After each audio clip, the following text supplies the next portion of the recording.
Hi everyone, and welcome back to Solo Traveller. So I've just spent 4 days here in La Spezia, Italy, primarily visiting the 5 beautiful towns of Cinque Terre, but also I travelled to Porto Venere as well. If you wish to see those videos and what I got up to, then please do click on the links above and below in the description. But today is departure day, so I'm boarding this very beautiful red Frecciarossa train service heading towards Venice. Now, Venice is the penultimate destination for my 2023 Central European Rail journey. And I'm super excited about Venice, so I'll see you there. That was a nice journey on Frecciarossa. Yeah, very nice. Right, so just making my way to the Vaporetto. And here we are, Venice. Look at this. Woo! Woo! Fantastic.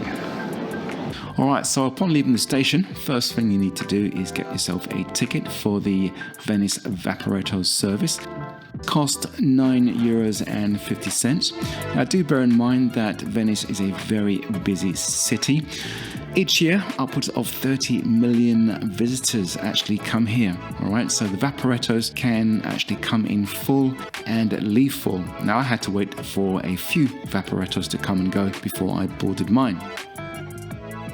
But I must say that I really did enjoy the ride. I was super excited to be here in Venice, just having a look at the old building, which I read so much about and seen so many videos about, but now I'm actually here, so I was happy and super excited.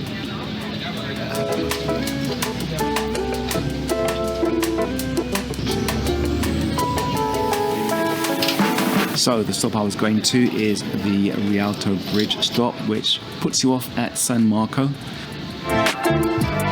My hotel is just a short walk from here. Had to use a good map service. I used Google Maps or just the iPhone maps to locate me towards my hotel, which is this one called the Hotel Scandinavia. It is an expensive hotel. I'll put the price up there for you. You won't find nothing modern here in Venice, it being a very old city, but it was okay. Breakfast was nice, and yeah, I wished it was a bit cheaper, but there you go. It is Venice. Don't expect anything cheap in this town.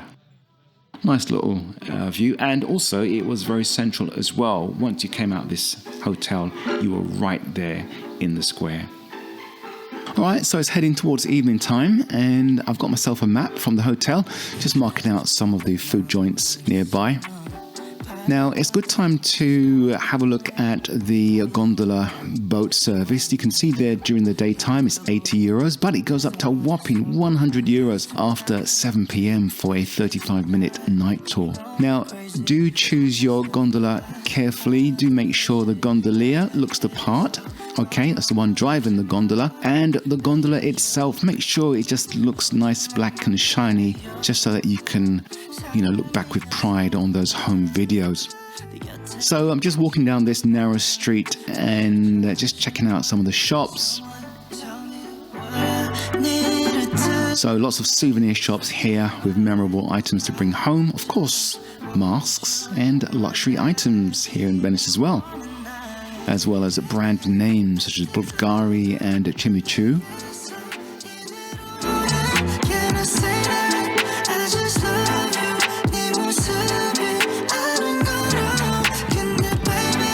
So just making my way back out to the waterfront.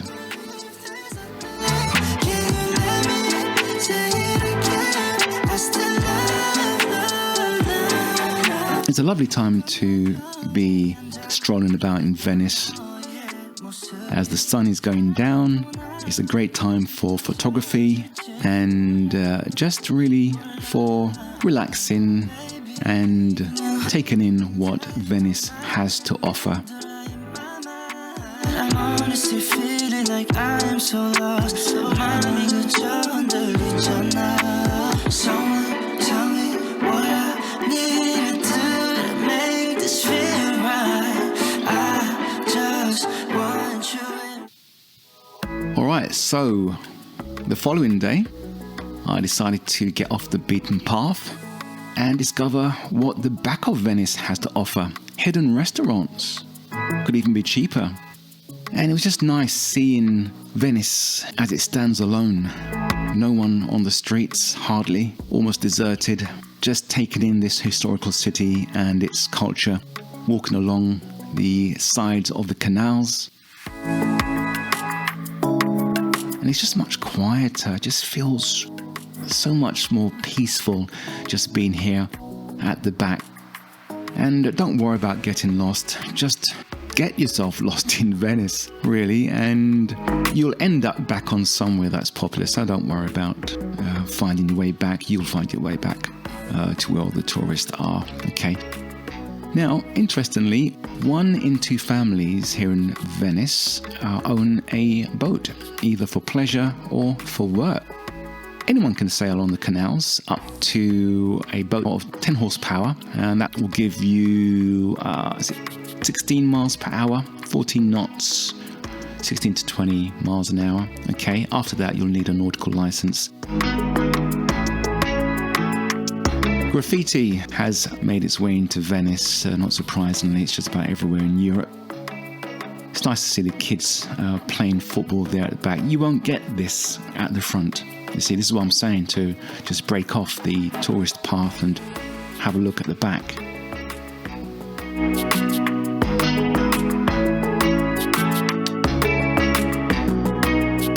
Right, so near the Rialto Bridge, we are in the Doge area, and you have the Pesceria, a very historical marketing place, trade place here in Venice. The Pesceria is open from 7 till about 12, okay?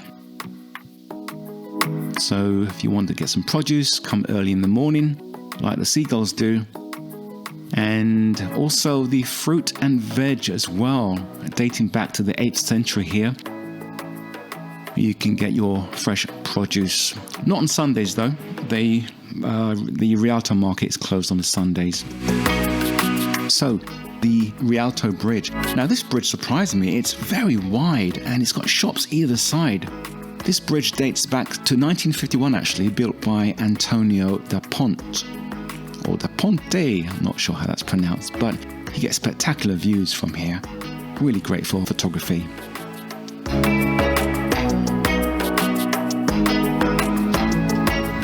Alright, so before departing Venice, do make sure you go on a tour to the 2 small islands of Murano and Burano.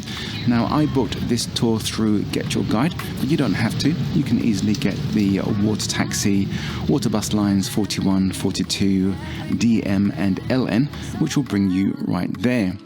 Now, you may know that Murano is world renowned for its glass making facilities. Yes, it actually has a factory here. And it was great to see the artisans at work using centuries-old techniques to make, shape and form the glass into whatever they desire. And here you can see the glass in its natural form and what it can become, such as this chandelier.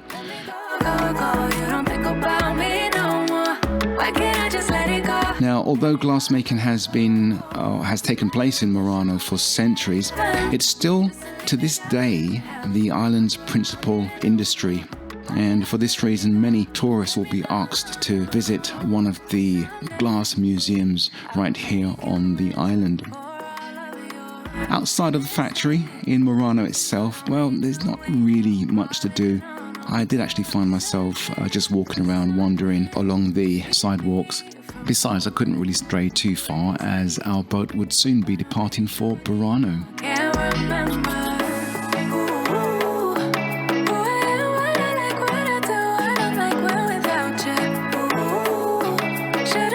So just a short hop on the boat and we arrive at one of the most visited islands of the Venetian lagoon, Burano.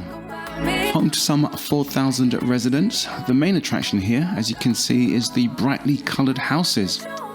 And if you notice, not one house is coloured exactly the same as its neighbour. Now, this isn't by accident. The residents can't just choose their own colour. but they're notified that they have to paint their houses with a specific shade. Now, legend has it that the houses were painted with bright and cheerful colors so that the sailors could see them on gloomy or foggy days. Now, another remarkable and well-known feature of Burano is its lace-making tradition, which dates back to the 16th century.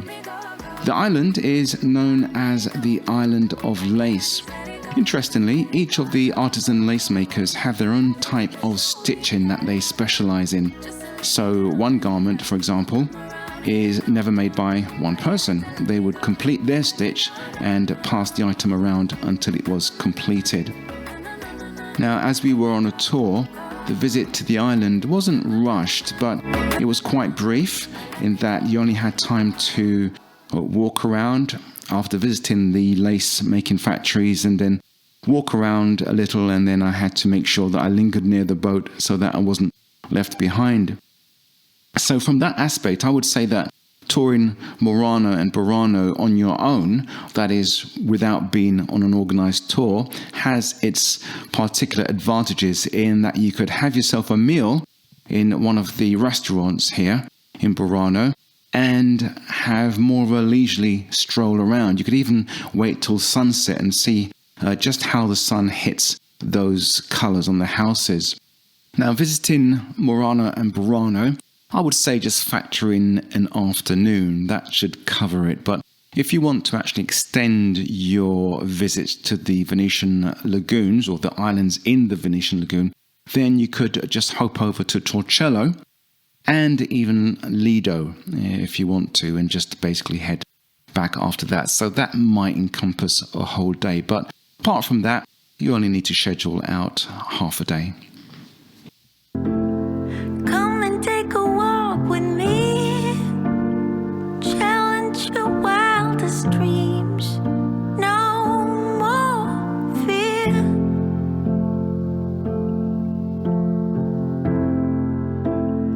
Follow that shining star. Come with an open heart. I'm right here. I hear your every word, song of a mockingbird. Tells the truth. It's about time we met. I've been watching you. All right, so in the evening now, Venice looks just as beautiful at night as it is during the day. And we're here now at Piaza San Marco. And it's looking at its impressive buildings there.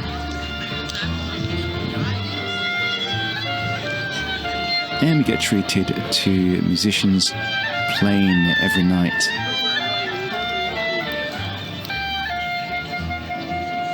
And a final look at Campanile San Marco towering into the night. Alright, so this is day 3 for me on my Venice tour. Now, how long should you spend in Venice? Well, I've pretty much covered everything I wanted to do in 2 days. You can actually see the majority of Venice in 1 day. It would be hard pushed and you might not get to go to Murano and Burano. So I would say 2 days is good. If you want to stretch it a bit, make it more comfortable, you can just make it 3 days, okay? But going into a 4th day, well, I didn't go to places like the Basilica and Museo Terre, which is in Piazza San Marco. But you could do that and it might stretch you into 4 days, but pretty much Venice is a small city and you might find yourself twiddling your thumbs at day 3. So welcome back to Piazza San Marco in the daytime. You can see Museo Terre in the far right there. And pretty much all these offices were former residencies or offices of the procurators of St.Marks, high officials in the Republic of Venice. I want to say it's a hot day. That's an understatement. Baking. But the whole of Europe is baking at the moment. Looking at 31 degrees. I think actually London is hotter than it is right here in Italy now. Alright, so while you're still in Piazza San Marco, it's really tempting to grab yourself a seat on these steps, but this lady in the white cap from Venezia Respect, it's her job to ensure that you don't.